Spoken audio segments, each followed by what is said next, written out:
विधान परिषदेचे सभापती राम शिंदे यांचा जिल्ह्यातील सर्व पक्षी यांच्या वतीनं सत्कार सोहळा मोठ्या थाटामध्ये पार पडला। राज्यामध्ये नुकतेच विधानसभा निवडणुका या पार पडल्या आणि महायुतीचे सरकार अस्तित्वात आलं। या निवडणुकीमध्ये कर्जत जामखेडचे महायुतीचे उमेदवार राम शिंदे यांचा पराभव झाला। मात्र शिंदे यांना पक्षाकडनं एकनिष्ठेचं फळ मात्र मिळालं। शिंदे यांची विधान परिषदेच्या सभापतीपदी वर्णी लागली। राज्यातील एक महत्त्वाचं संविधानिक पद आणि नगर जिल्ह्याच्या अनुषंगानं त्यांचं महत्त्व पाहता आमदार राम शिंदे यांचा नगर जिल्ह्यातील सर्व पक्षी यांच्या वतीनं सत्कार सोहळा मोठ्या थाटात पार पडला।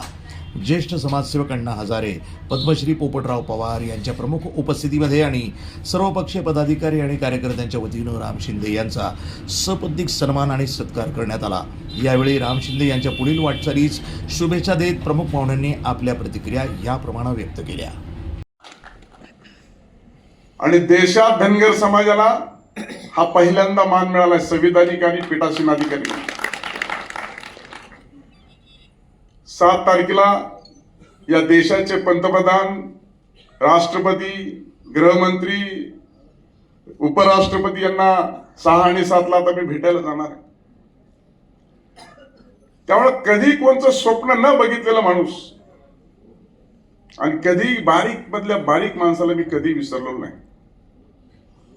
माझा एक दलित समाजातला, माझं 1 वर्ष शाळा सोडली, कॉलेज सोडलं, त्यावेळेस एक माझा दलित समाजातला एक मित्र झाला, गावातलाच।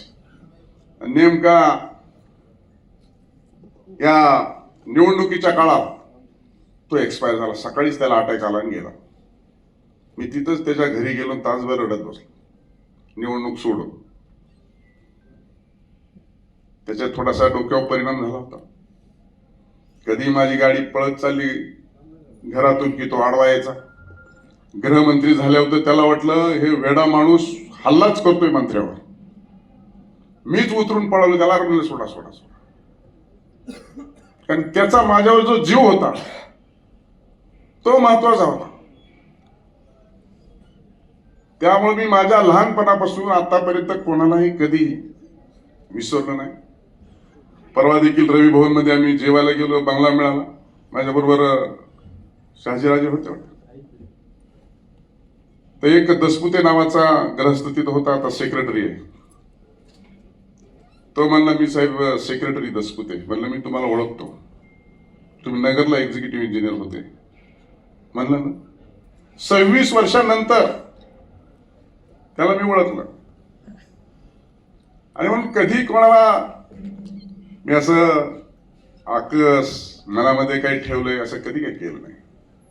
या सर्वोच्च पदावर जात असताना नक्कीच आपल्या सर्वांच्या आशा आणि अपेक्षा आहेत। ओगले साहेबांनी सांगितलं की उजवी बाजू आणि डावी बाजू, सत्ताधारी पक्ष आणि विरोधी पक्ष, आणि मला त्या पदावरती नेमणूक दिलेली आहे। मी जिथे जाईल तिथे माझं स्थान निर्माण करणारा माणूस आहे। लोकांना डवचाडवची करत किंवा लोकांचा पाय ओढत ही काही माझी प्रवृत्ती राहिलेली नाही आणि पुढे आता राहण्याची आवश्यकता नाही। त्यामुळं खऱ्या अर्थानं महाराष्ट्राच्या विधान परिषदेमध्ये निर्मिती झाल्याच्या नंतर मी 15वा सभापती आहे। या 15 सभापतीचा इतिहास आहे की बिनविरोध अनेक निवडणुका झाल्या।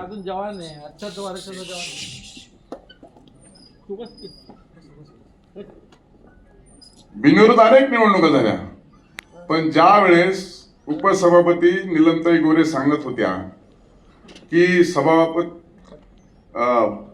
होयचं बहुमत ज्यावेळेस वाचत होत्या, सत्यजित तांबे उपस्थित होते, त्यावेळेस विरोधी पक्षाच्या बाजूचे लोक उठले आणि ते म्हणले, थांबा, होयचं बहुमत नाही, होयचं एकमत वाचा। हा अहिल्यानगरच्या सुपुत्राचा सन्मान पहिल्यांदा विधान परिषदेमध्ये आपल्याला बघायला मिळाला। काम करण्याची पद्धती, लोकांना सांभाळण्याची हातोटी। NTV news Marathi, Ahmednagar.